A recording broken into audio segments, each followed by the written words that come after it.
प्रस्तुत भजन सद्गुरु माँ के द्वारा रचित प्रभु भक्ति से भरा हुआ भजन है। यह प्रभु के लिए आर्त पुकार, हृदय से हाहाकार करके पुकार।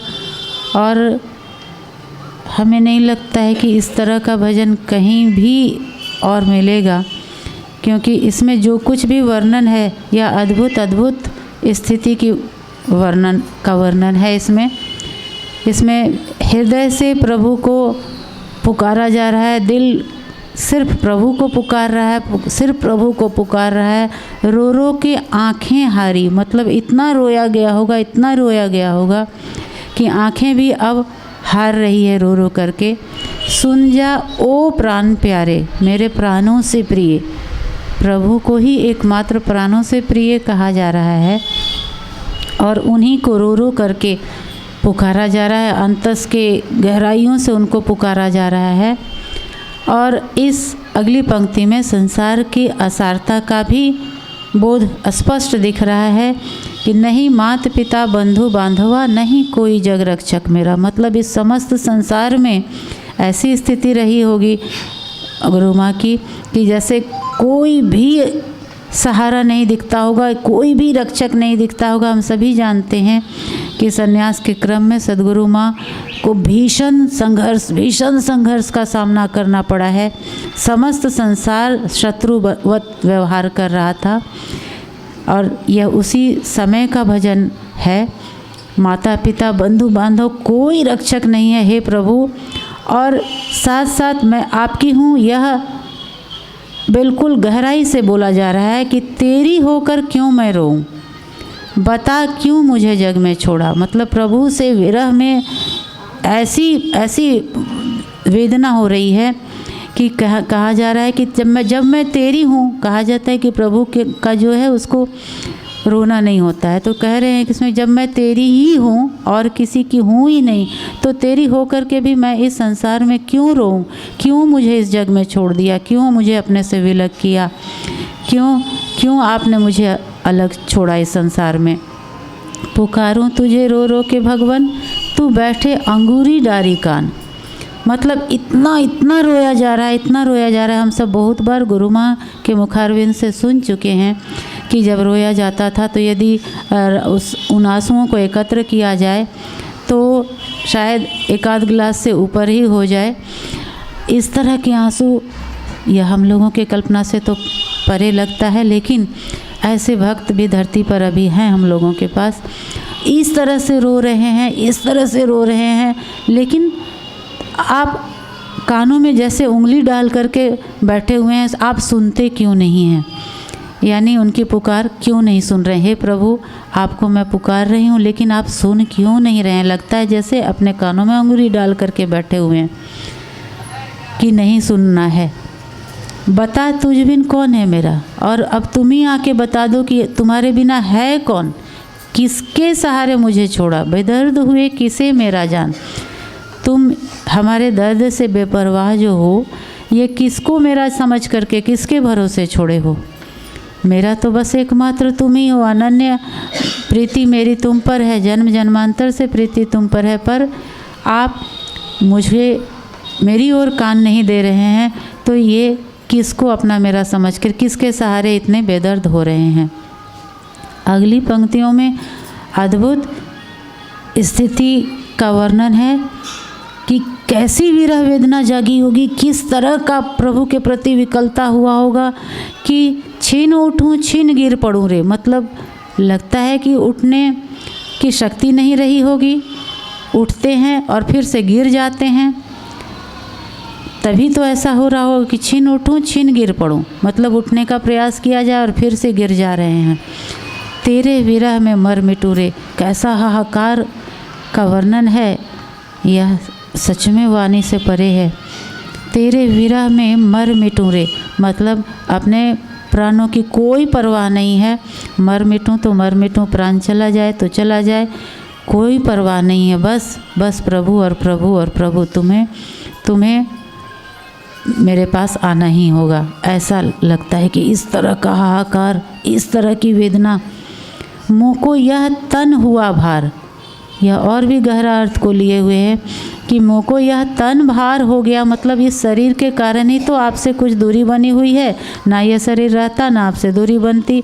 तो यह शरीर को भी खींचना भार की तरह लग रहा है, क्योंकि यह शरीर धरती पर आया तभी तो इस पर बहुत सारे लोग अपना अधिकार दिखा रहे होंगे, या बहुत सारे लोग उस पर सलाह देते होंगे, या कुछ और भी कहते होंगे, अपना आग्रह रखते होंगे।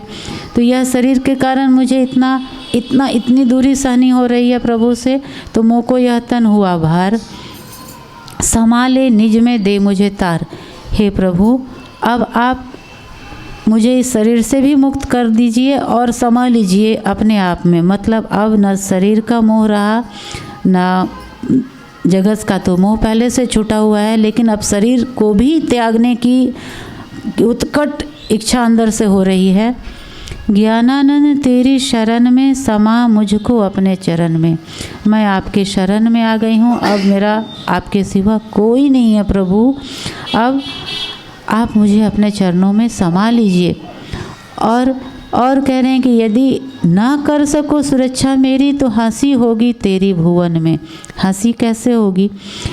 वो ऐसे कि यदि मैं तो सिर्फ आपके भरोसे हूँ, मैं पूरी दुनिया का विरोध सिर्फ आपके भरोसे सह रही हूँ, आपकी होकर के, आपके चरणों में आपके प्रति न्यौछावर होकर के ही सह रही हूँ, और इस पर भी मेरी सुरक्षा, सारा संसार शत्रुवत व्यवहार कर रहा है, दुश्मन की तरह समस्त तरह का अत्याचार जो हो सकता है वो किया जा रहा है।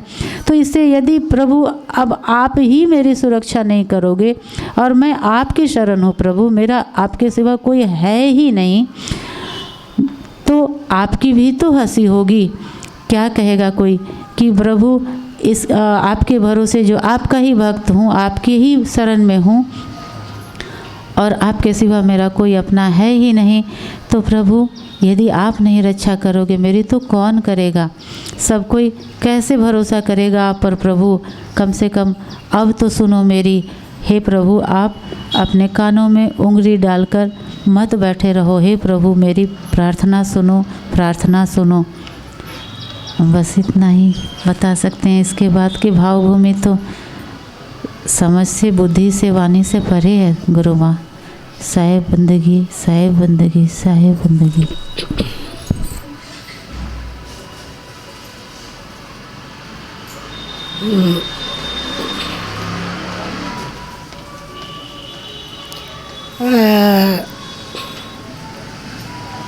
एक बहुत अच्छे संत हो गए हैं,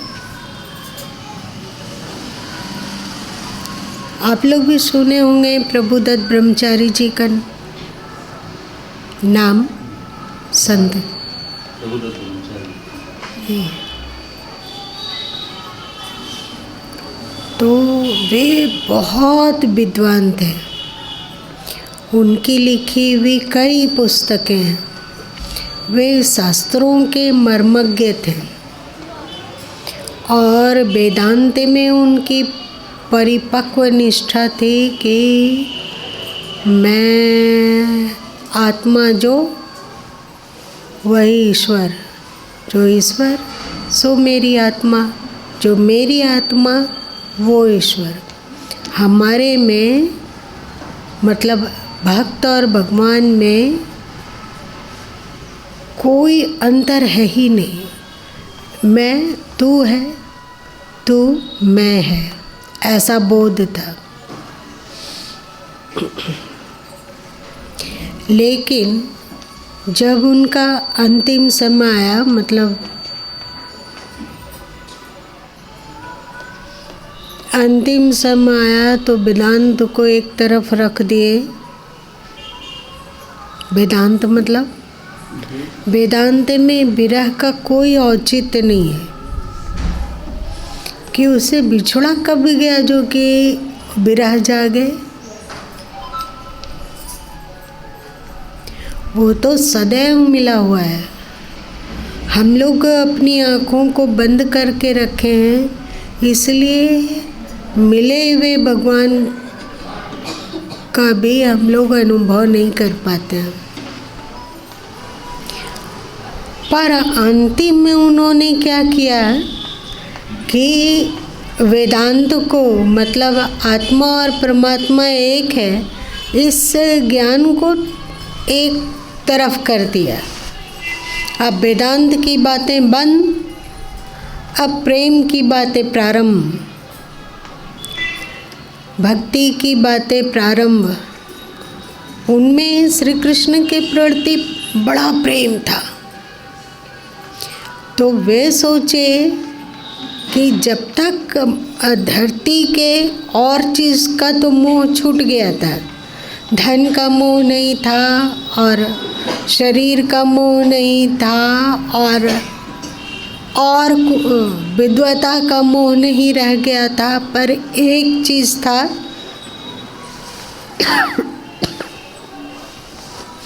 वो है यश। आप लोग को पता है कि यश अपने आप में बहुत एक डिफ़िकल्ट चीज़ है, आसान नहीं है यश से ऊपर उठना। तो वे कृष्ण भक्ति में ये अंतिम पड़ाव पर विजय प्राप्त करने के लिए, यश की जो भूख होती है कि लोग मुझे अच्छा कहे, इस पर विजय प्राप्त करने के लिए उन्होंने 20-25 गायें खरीदी।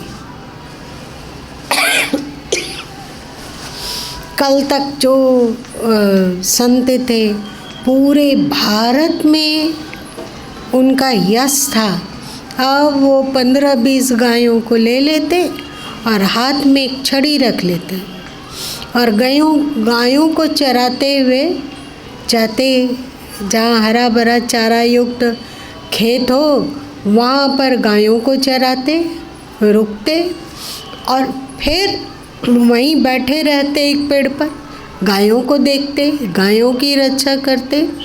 और शाम के समय में सभी गायों को लेकर उन लोग को पुचकारते हुए, और जैसे ग्वाला लोहा और करता है वैसे ही चिल्लाते हुए लौट के आश्रम आते।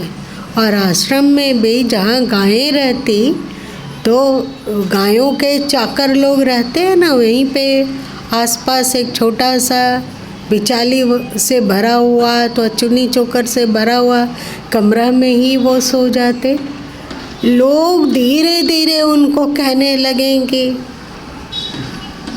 बुढ़ापा ने बुद्धि हर लिया,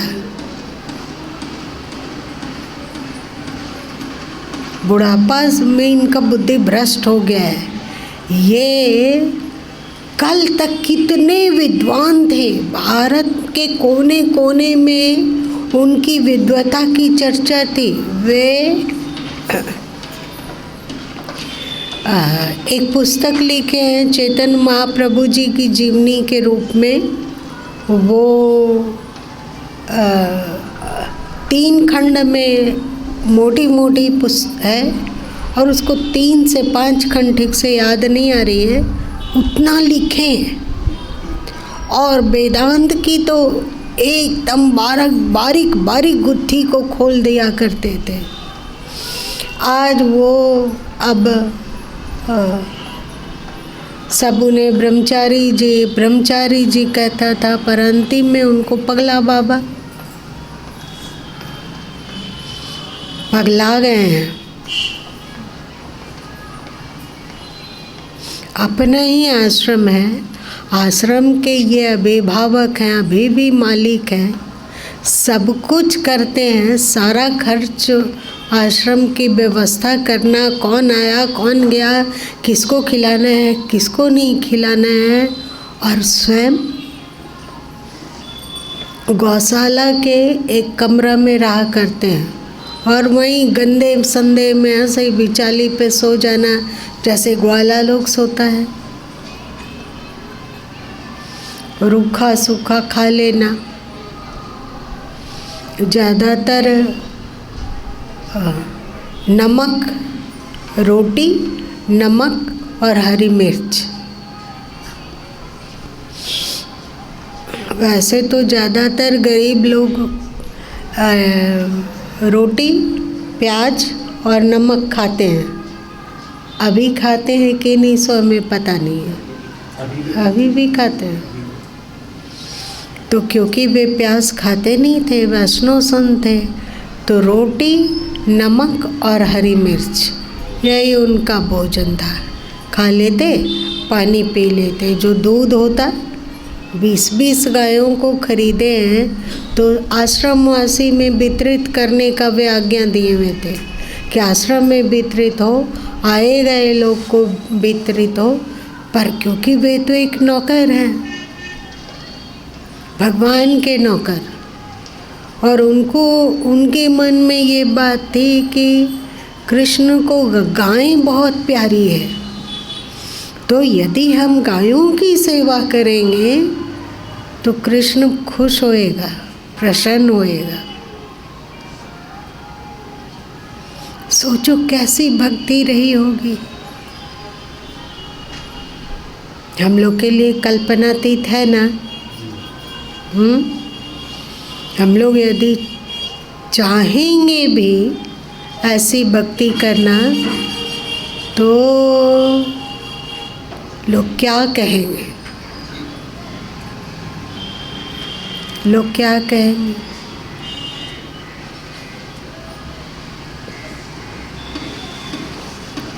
एक बात बताओ, आज के समय में ये जब से बच्चे लोग पढ़ने जाने लगे बाहर, बेटियां भी पढ़ने बाहर जाती है, बेटे भी पढ़ने बाहर जाते हैं, तो प्रेम विवाह का प्रचलन और प्रेम और टाइम पास गर्लफ्रेंड और बॉयफ्रेंड का प्रचलन बहुत बड़ा है ना। और वे लोग इतने निर्लज हैं कि संसार क्या कहेगा, माँ बाप जानेंगे तो क्या कहेंगे, माँ बाप को कितना दुख लगेगा और संसार कितनी निंदा करेगा, वे लोग सोच पाते हैं। तो जब धरती पार्थिव प्रेम में ये बातें नहीं दिमाग में आती है तो ईश्वर के प्रेम में पढ़कर लोग क्या कहेंगे।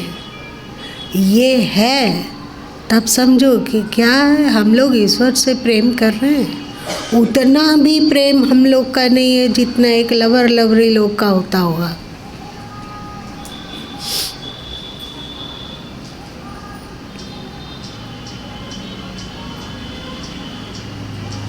और वो उनका जो प्रेम है ये लवर लवरी लोग का, क्योंकि इसके अतिरिक्त हमें नहीं आता है, लवर लवरी के अतिरिक्त उसको क्या कह के बोला जाए वो शब्द हमें नहीं आता है, इसीलिए इसका चर्चा कर देते हैं। अब और क्योंकि गुरु माँ एक सामान्य बुद्धि वाले व्यक्ति हैं, तो जैसे होता है लड़का लड़की, तो वो अंग्रेजी में ऐसा नहीं होता होगा, पर क्योंकि गुरु माँ को नहीं आता है कि उसमें फीमेल के लिए क्या कहा जाए और जेंट्स के लिए, तो उसको लवर लवरी बोल देते हैं।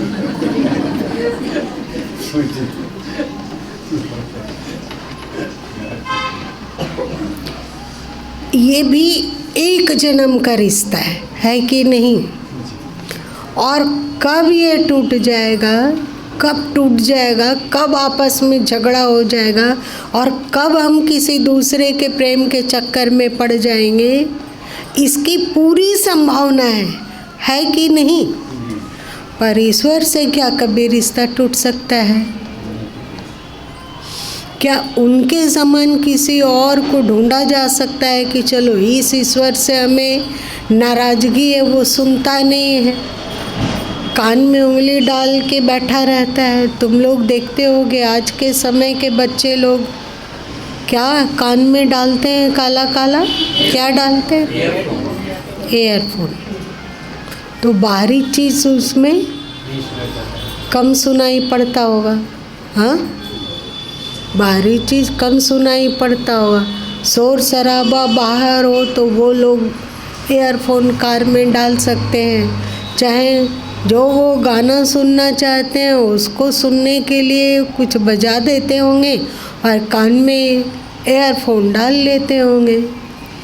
तो जो भगवान ऐसा है कि कान में कोई शक्तिशाली एयरफोन डाला हुआ है कि क्या किया हुआ है, वो तो जब मिलेगा तब तो उससे हिसाब किताब लिया जाएगा। फिर भी ये तो पक्का है कि वो कान में उंगली डाल के बैठा हुआ है, तभी तो नहीं सुनता है, पुकार नहीं सुनता है। तो क्या ऐसी संभावना है कि इस ईश्वर को किनारे करो, इस ईश्वर को छोड़ दो, अब उस ईश्वर से प्रेम करते हैं। दुनिया के पास ऑप्शन है कि ये प्रेमी अच्छा स्वभाव का नहीं है, नज़दीक गए तो पता चला कि बिल्कुल बर्बाद है, तो उसको छोड़ा, किसी और को प्रेमी बना लिया, चाहे किसी और को प्रेमिका बना लिया, क्योंकि जो हम चाहते हैं अपनी प्रेमिका में वो नहीं है, तो किसी दूसरी प्रेमिका की ओर ढुलक जाएंगे, उसको छोड़ देंगे। पर क्या भगवान के साथ ऐसा हो सकता है कि ये भगवान काम का नहीं है इसलिए इसको हटाओ, दूसरे भगवान से प्रेम करते हैं? और क्या कभी ऐसा हो सकता है कि भगवान हमसे बिछुड़ जाए, चाहे हम उनसे बिछुड़ जाएं, अथवा हमारी और उनकी कभी दूरी बन जाए, अथवा इस जन्म में तो ये भगवान है पर उस जन्म में कोई और भगवान होंगे, ऐसा संभव है? तो दुनिया साधारण प्रेम में निर्लज बनते हुए देखा जा सकता है, देखा जा सकता है कि नहीं? तो वो प्रेम जो शाश्वत है और जो अद्वितीय है, ईश्वर के सिवा ईश्वर जैसा कोई हो ही नहीं सकता है। कि हो सकता है? नहीं हो सकता है। तो उनके लिए निर्लज कहलाने में कैसा शर्म?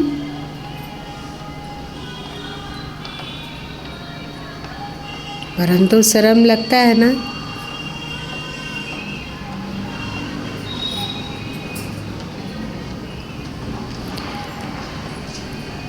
हम लोग के दिमाग में उठ रहा होगा कि ये प्रेम की कौन सी कहानी लेके बैठे रे भाई, हम लोग को परमात्मा से तो प्रेम है ही नहीं, फिर ये परमात्मा के प्रति प्रेम की कहानी क्यों लेके चल देना?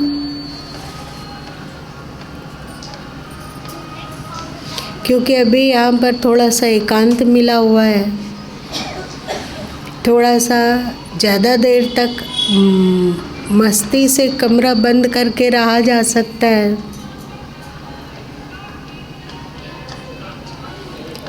तो दिमाग में आया कि ज्ञान, ध्यान और लेखन, पठन, पाठन, सत्संग बहुत हुआ, क्यों नहीं प्रभुदत्त ब्रह्मचारी की तरह एक बार फिर से भक्ति की ओर पागलपना बढ़ता हो, फिर से वो पुराना प्रेम, वो भक्ति। अब तो कोई किसी तरह की दिक्कत नहीं है। उस समय तो दिक्कत था कि संन्यास लेना था अथवा घर छोड़ना था, तो बहुत सारे झंझावात का सामना करना पड़ रहा था। आज तो ऐसा कुछ भी नहीं है, आज तो ऐसी कोई प्रतिकूलता नहीं है, नहीं यहाँ, न ही किसी और शिष्य समुदाय के घर में, न ही आश्रम में, कहीं भी कोई दिक्कत नहीं है। क्या है, एक बार फिर से वो पागलों वाला प्रेम के मार्ग में चला जा सकता है। आंसू तो होंगे पर संसार के लिए नहीं, अपने प्रिय के लिए। याद तो बहुत आएगी, याद तो रहेगी, पर संसार की याद नहीं, अपने प्रभु की याद। चर्चा तो होगी, इंद्रियां यदि ईश्वर ने दिया है, वाणी यदि प्रभु ने दिया है, तो वाणी का उपयोग तो होगा, पर चर्चा तो उस प्रिय की होनी चाहिए। सुनना तो है, पर हर शब्द में, चाहे वो व्यवहारिक चर्चा चल रही हो, चाहे आध्यात्मिक चर्चा चल रही हो, पर शब्द तो स्थूल होगा, पर उस स्थूल शब्द के अणु में वो परमात्मा प्रेम का गीत सूक्ष्म रूप से उसमें विराजित हो। क्या ऐसा नहीं हो सकता है कि देखने में लगे कि 4 जन बैठे हुए हैं और कोई व्यवहारिक बातचीत चल रही है, पर अंदर अंदर प्रभु का गीत गूंज रहा है। मतलब देखने में लग रहा है कि हम सांसारिक बात कर रहे हैं, पर दो विभाग हो गया, शरीर वाणी, जो उचित कर्तव्य है उसके अनुसार बातचीत चल रही है, पर अंदर उनके प्रेम का गीत गूंज रहा है। बोला तो कुछ और ही जा रहा है, पर अंदर ही अंदर उनका नाम चल रहा है। बाहर से तो कहा जाएगा कि आप सब के सब तो मेरे ही हैं ना। बच्चों को कहा जाएगा कि तू मेरा बेटा है, बहू को कहा जाएगा कि तू मेरी बहू है, मेरी बात सुन। पर अंदर अंदर में ये बोध हो कि कौन मैं, कौन मेरा है, क्या कुछ मेरा, कौन मैं और कौन मेरा। असली मेरा तो वही है जिसको कि हम लोग भले ही ना पहचान रहे हों, जिन्हें कि हम लोग भले ही उतना प्यार नहीं करते हैं, ठीक ठीक से बताओ। जो सदगुरु कबीर साहब ने कहा कि जैसी प्रीति कुटुंब से तैसी हरि से होए, क्या ऐसा प्रेम हम लोगों का है?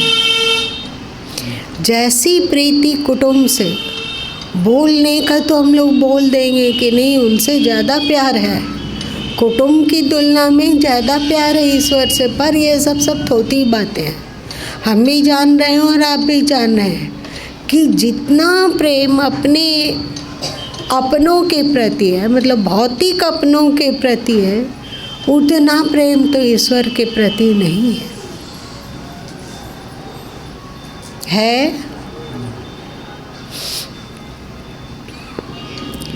एक और मजे की बात है,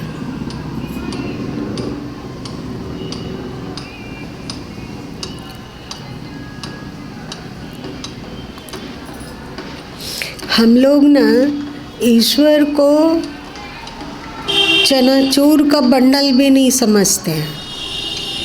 आप लोग अभी छठ है तो छठ में जाओगे तो बहुत सारा चीज़ मिलता है। हम लोग जब जाते थे बचपन में तो चनाचूर मिलता था, कागज़ में कोई ऐसे करके बना हुआ, उसका पीछे मुड़ा हुआ रहता था। फिर हम लोग क्या करते थे कि चनाचूर खा लेते थे, बाकी वो जो कागज़ था उसको मोड़ के एक तरफ फेंक देते थे, करते थे ना। उसको फेंकने में एक बार भी दर्द उत्पन्न होता था कि इन्हें ऐसा कैसे फेंक देंगे। आप लोग चनाचूर का पुड़िया 1 2 4 अब बचपन वाला रखे हैं क्या? नहीं रखे। हम लोगों के लिए ईश्वर के प्रति प्रेम कैसा है जैसे चनाचूर का पुड़िया हो। मन किया तो उनसे प्रेम किया, मन किया तो हम शिकायत से भर गए। और एक मज़े की बात है, हम लोगों को जितना भी दुख मिलता है वो किससे मिलता है? संसार से मिलता है ना। यदि बेटा नालायक है, बेटा कहना नहीं मानता है, तो वो किसका हिस्सा है? बेटा संसार का हिस्सा है। अगर पति कहना नहीं मानता है, क्रोध करता है, चाहे पत्नी अजीब स्वभाव की है, झक्की जैसी है, अथवा मान लो कि हम माँ को बहुत प्यार करते थे, जो जन्म दी उस माँ को बहुत प्यार करते थे, और वो असमय में छोड़ के चली गई, तो गया कौन छोड़ के? माँ गई ना। माँ गई, माँ अनुकूल नहीं है, भाई अनुकूल नहीं है, बहन अनुकूल नहीं है, पति अनुकूल नहीं है, पत्नी अनुकूल नहीं है। यहाँ धन जितना चाहते थे नहीं मिला, वहाँ जितना लाभ चाहते थे नहीं मिला। ये सबके सब दुख संसार देता है कि नहीं? अगर बिछोड़ता है कोई, माँ बिछोड़ गई, बाप बिछोड़ गया, और अथवा और कोई बिछोड़ा, तो वो संसार का पाठ था और वो संसार का पाठ हमसे बिछोड़ा। और हम लोगों का प्रेम कहाँ से टूटता है?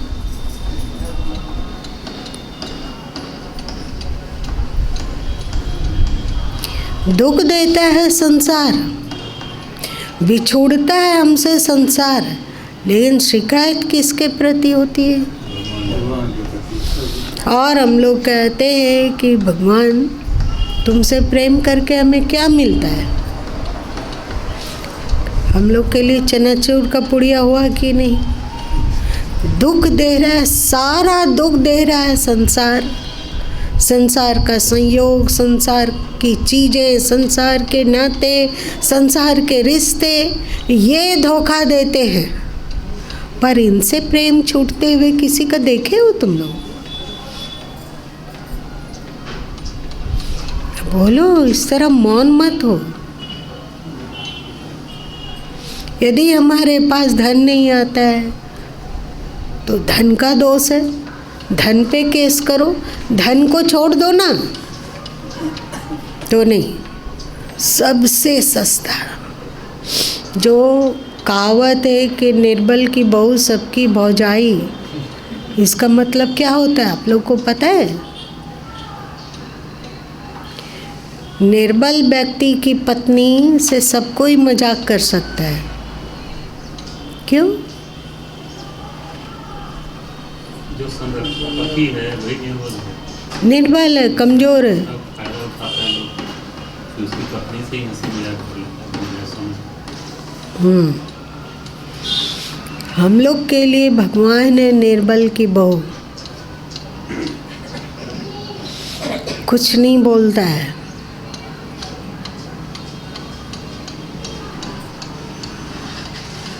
अब बताओ, ठीक से देखो, अपने भीतर खोजो, ढूंढो, विचार करो, क्योंकि हम लोग मनुष्य हैं।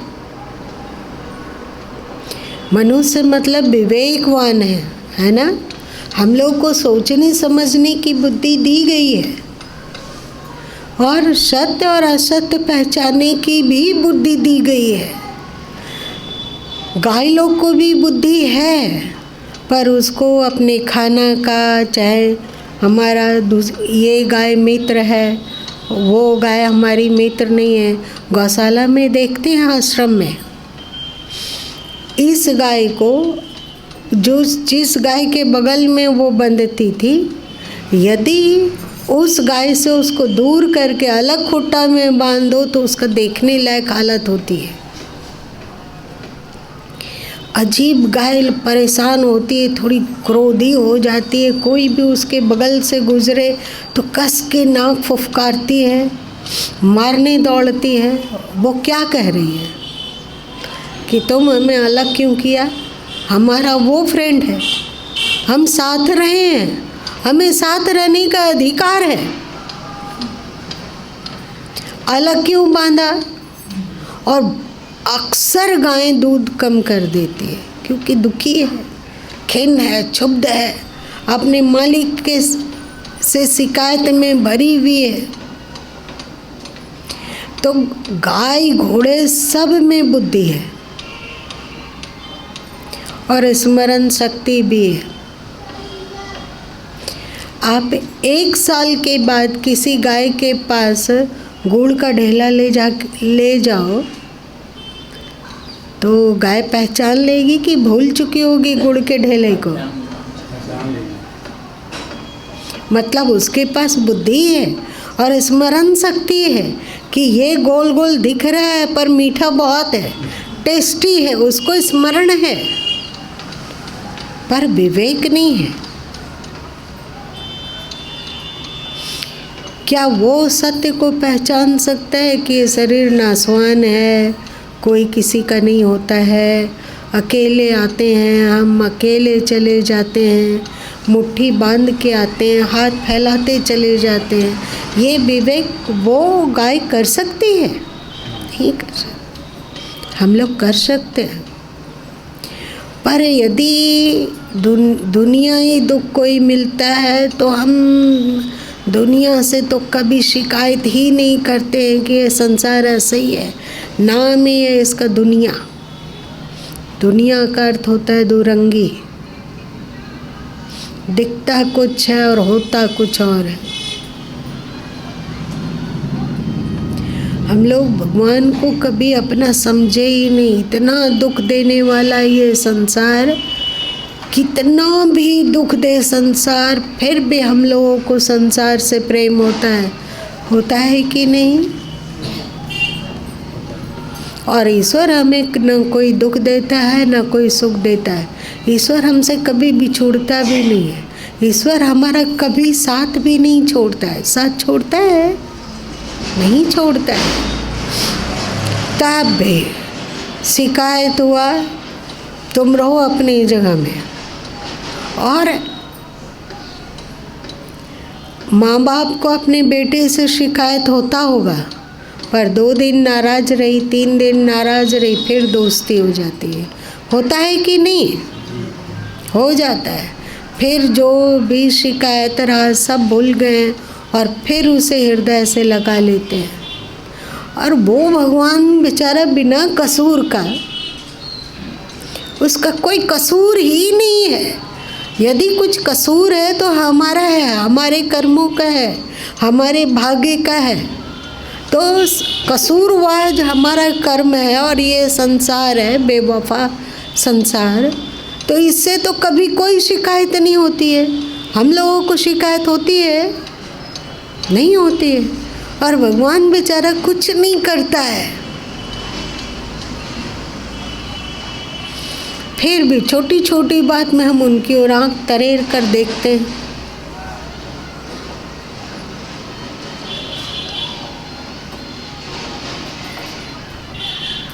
जैसी प्रीत कुटुंब से तैसी हरि से हो, इसमें अभी हम लोग सफल नहीं हैं। जब संसार के लिए इतना दुख सहा जा सकता है, इतना दुख, तो वो जो जन्म जन्म का सगा है उसके लिए भी कुछ दुखी सह लिया तो क्या हर्ज है। लेकिन हम लोग तो ये भी नहीं स्वीकार कर पाते हैं कि जैसे संसार से हम प्रेम करते हैं वैसे ही ईश्वर से भी प्रेम करना अनिवार्य है, क्योंकि वो सचमुच का अपना है। ये भी 24 घंटे में एक बार भी दिमाग में नहीं आता होगा।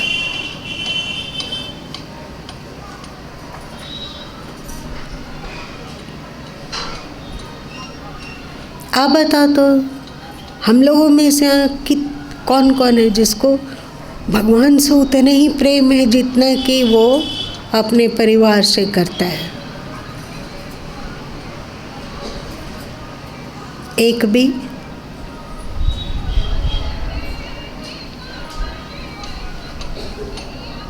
हम लोग सीधे बोलते हैं कि क्या करें, फुर्सत नहीं मिलती है।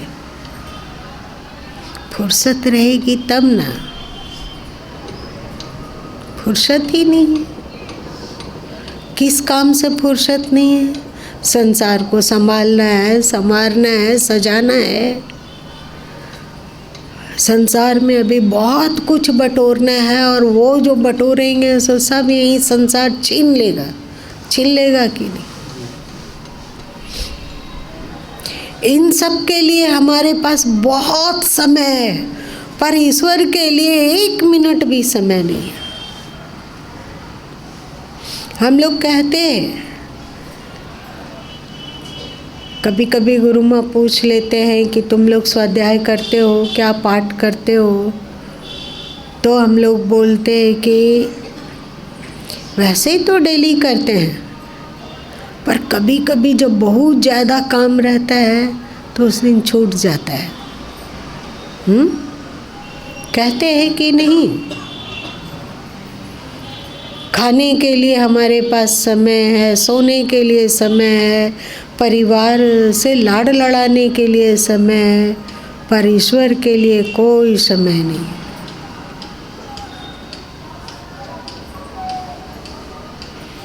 चनाचूर की पुड़िया है तो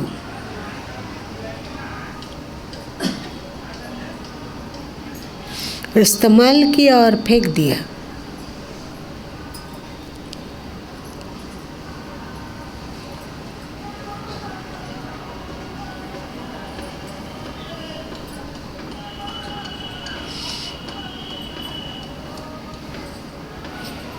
क्या हम लोग ईश्वर से प्रेम करना चाहते हैं? ईमानदारी से बोलना, ऐसे नहीं।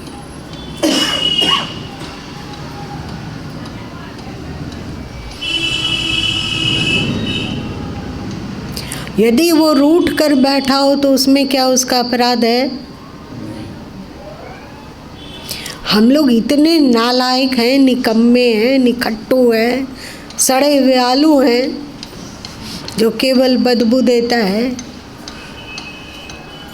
जो अपने उसके और कभी आंख भी उठाते नहीं हैं, अपना दिल का एक धड़कन भी उनको समर्पित नहीं करते हैं।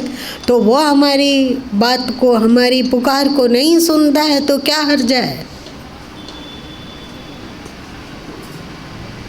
हम लोगों के पास भगवान के लिए कोई समय नहीं है, तो वो यदि मुंह फुला के बैठा हुआ हो तो क्या हर्जा है? बताओ। दुनिया में कोई रिश्ता जब मुंह फुलाता है तो तुम लोग क्या करते हो? बेटा मुंह फुला ले, चाहे बहू मुंह फुला ले, चाहे पति मुंह फुला ले, चाहे पत्नी मुंह फुला ले, चाहे भाई भाई में मुंह फुलौल हो जाए, तो तुम लोग क्या करते हो? कैसे मनाया जाता है? कैसे मनाया जाता है? कुछ बताओ। चलो जो हो गया सो हो गया, आई गई तो हम क्षमा मांग लेते हैं, बस इतनी। आगे ऐसी बात नहीं है, इतना ही होगा। चलो ठीक है। और अगर वो नहीं माने तो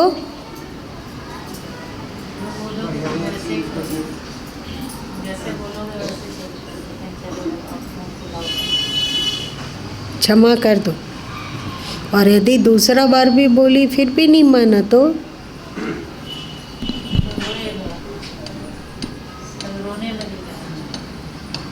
रोने लगे। तो क्या करें? जो कि हमारा सबसे अपना और सबसे सगा है, वो यदि मुंह फुला के हम लोगों से बैठा हो तो उसमें उसका तो कोई दोष नहीं है, तो कैसे मनाएंगे बताओ? ऐसा तो तुम लोग को नहीं लग रहा है कि गुरु महाराज थोड़ा थोड़ा दिमाग खराब करके आए हैं? क्या क्या से क्या बोल रहे हैं? प्रभुदत्त ब्रह्मचारी वाला भूत तो नहीं आ गया? कैसे मनाएंगे? वैसे भी समय हो गया है, तो एक मान मनोबल में है हरि, अंदर से सबको सामूहिक रूप से गाओ।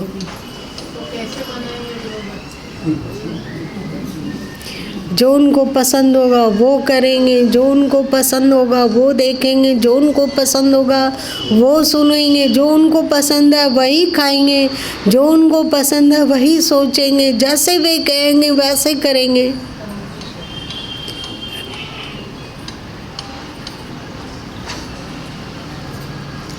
और यदि नहीं खुश होगा तो भी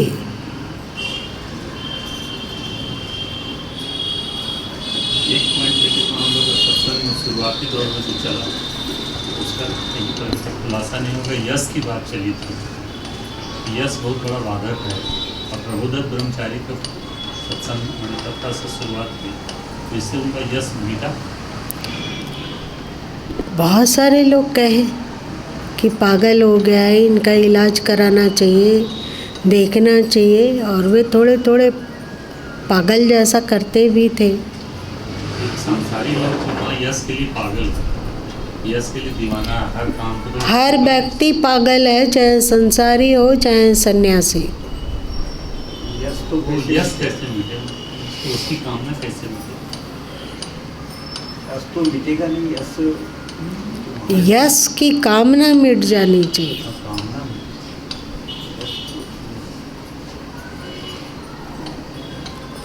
तुम्हें प्रतिष्ठा करना है करो, तुम यदि निंदा करना चाहो तो वो भी कर सकते हो। ना तुम्हारे प्रशंसा से हमें लेना देना है, ना तेरे निंदा से लेना देना है। हमें तो जो चीज़ और चलना है, अब तो दिल खोल कर कहना होगा, मेरे तो गिरधर गोपाल दूसरों ना कोई। डंके की चोट से किसी को मानना हो कि पगला गए हैं तो मानते रहो, कभी हम सफाई नहीं देंगे कि हम नहीं पगलाए हैं। निश्चिंत रहो, दवा दारू कराने की ज़रूरत नहीं है, पगलाए नहीं है। अभी अभी तो दिमाग सेंटर में आ रहा है।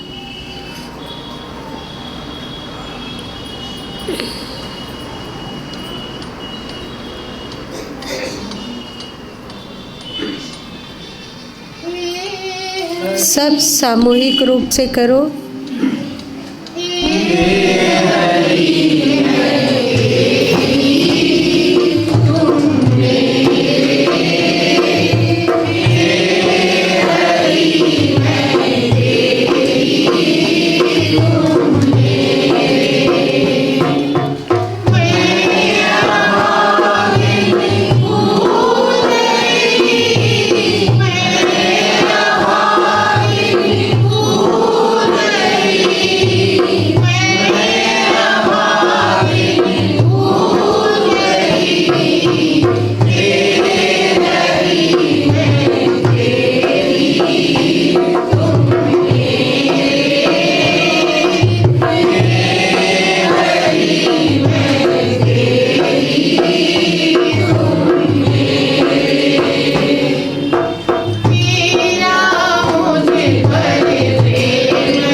एक बार जल्दी से इसका अर्थ बता लो। इस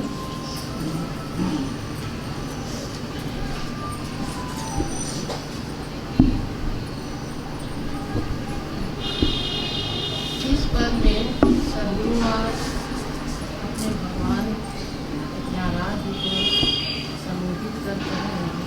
हे भगवान, थोड़ा ऊंचा आवाज नहीं सुनाई पड़ रहा है लोगों को। इस पद में हमारी सद्गुरु माँ अपने भगवान अपने आराध्य से कह रहे हैं, हे भगवान, मैं तो तेरी हूँ और तुम मेरे हो, लेकिन मैं अभागिनी यह भूल गई। आपका मुझ पर प्रेम असीमित है जिसका कोई अंत नहीं, लेकिन मैं कलुष को लेकिन मैं इस कौतुक में कौतुक मने क्या होता है? खेल। और कलुष मने काली कलंकित। कलंक दुनिया संसार का जो खेल है कलंकित जैसा, उसमें मैं उलझ गई, हाँ उसमें खो गई। हम तो युग युग से आपसे मुख मोड़े हैं और इस उल्टा समतन को तन जग को चाहें, और युग युग से आपसे मुख मोड़ लिए और इस उल्टा समतन और जग को चाहें। आप बताइए भगवान, मैं क्या मुख लेकर आपके पास उल्टा आऊं? मतलब क्या होता है? अपने प्रेमी को छोड़कर दूसरे से प्यार करने। मतलब कि अपने भगवान को छोड़कर हम तन और जग जो कि कुल उससे तो हम प्यार लोग- की हैं। क्या हम लोग उल्टा हैं? हम लोग तो हैं। परमात्मा को छोड़कर संसार से प्यार करना है, वही कोई वास्तविक पति हमारे ईश्वर हैं, परमात्मा है। हमारे स्वामी, हमारे मालिक, हमारे माता पिता, हमारे भाई बंधु, सब कुछ वही है। और हम चाहने लगे संसार से, प्रेम करने लगे संसार से, उल्टा। तो बताइए भगवान, मैं प्रियतम बताइए, मैं क्या मुख लेकर आपके पास आऊं? हम तो इस तन और जग को ही खूब भोगे और खूब सराहे, मतलब और इस तन और जग को में ही भोगे रहे और बहुत सराह किए, सराहे। शारीरिक सुख और कोई- भौतिक सुख को कोई सब कुछ समझे, डूबे रहे। उसी में पगलाए रहे, डूबे रहे। अब हाँ। तुम्हारा सामना कैसे करेंगे? क्या मुख ले आऊं तुझ तक? तुम तक तन जग को ही खूब भोगे और खूब सराहे, और बेगानों को दिल से माना पर नहीं वो हो सका वह अपना। और इस दुनिया संसार जो बेगाना है उसे ही अपना मान कर रहे, पर लेकिन वो अंत में अपना हुआ भी नहीं। और अपने प्रियतम को, अपनी आत्मा को हमने देखा भी नहीं, इस ओर ध्यान भी नहीं दिया, और अंत में वह भी सपना हो गया। अब इस पद में गुरु माँ पुकार कर अपने प्रभु से कह रहे हैं, अपने प्रियतम से कह रहे हैं, मैं विशुद्ध विपुल अनुताप से, इसका अनुताप मतलब पश्चाताप कि इतना दिन क्यों समय बेकार बर्बाद कर दिए। अब इस पद में गुरु माँ अपने भगवान से पुकार पुकार कर कह रहे हैं कि अब मैं बहुत पश्चाताप कर रही हूँ और आपसे प्रार्थना कर रही हूँ कि हे भगवान, हे प्राणेश्वर, हे हृदयेश्वर, अब हमें स्वीकार कर लो, बचा के इस विकट मोहताप से।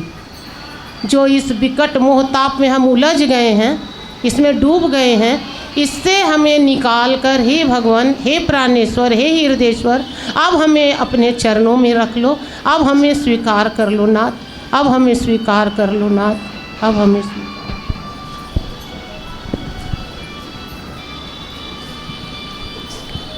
क्या करें ये बोलते हुए कि नदिया पानी नदिया में जो उठे,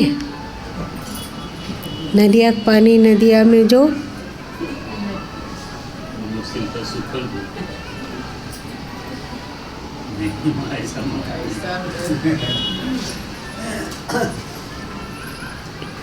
ऐसा जो सुने उसको धारण करना, ऐसी आशीर्वाद, ऐसा ही आशीर्वाद। इतना दिन हम लोग संसार को दिए क्या, अभी कार्तिक के दिन बचा हुआ है, 5 दिन में 10 दिन बचा, 10 दिन और बचा है। क्या हम लोग 10 दिन के लिए थोड़ा दीवाना बन सकते हैं भगवान के।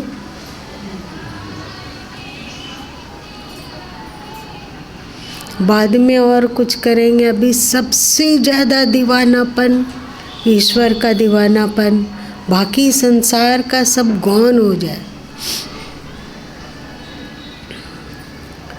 किसी से उपयुक्त और प्रेमपूर्ण व्यवहार भी करना हो तो सोचे कि क्योंकि इसमें ईश्वर है तो ईश्वर से ही हम प्रेमपूर्ण व्यवहार कर रहे हैं।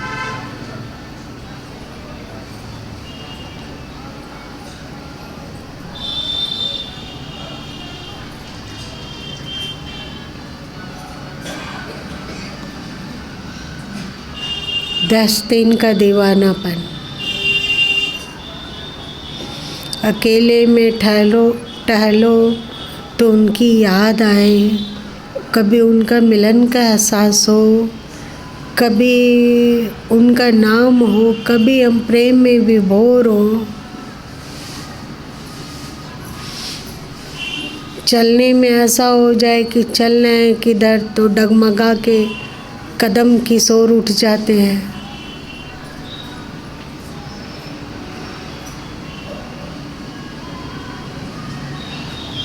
कोशिश ऐसा नहीं भी हो पाता हो तो भी नकल करो, समझेंगे वे कि इसके पास नहीं है तो कम से कम नकल तो कर रहा है ना, हमसे प्रेम करने का नकल।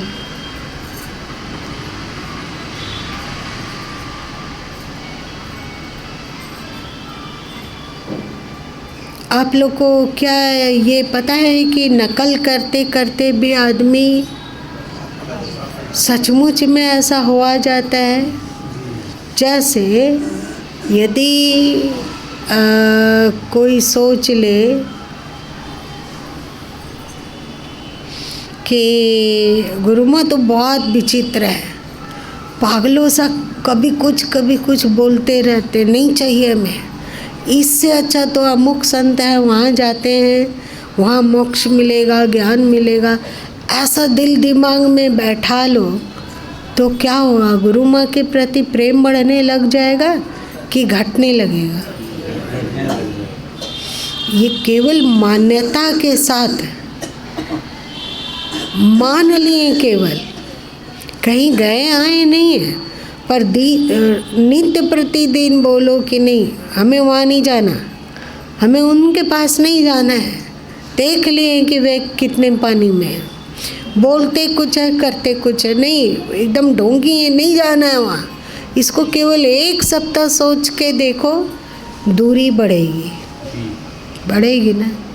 तो यदि हम 1 सप्ताह सोचेंगे कि नहीं भगवान ही मेरे सब कुछ है, उनके प्रेम में हमको दीवाना होना है, उनके प्रेम में खोना है, जितना परिवार से प्रेम है उतना ही प्रेम हमें उनसे भी करना है। वे कहाँ नहीं है, सब जगह पर दिखते नहीं है।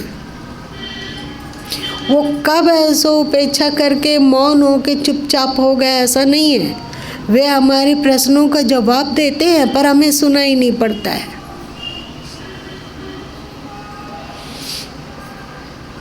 उनका हाथ हमारे हाथ को थामने के लिए बढ़ा हुआ है, पर हम अपना ही हाथ नहीं बढ़ाते हैं। ये ऐसा कैसे हो गया?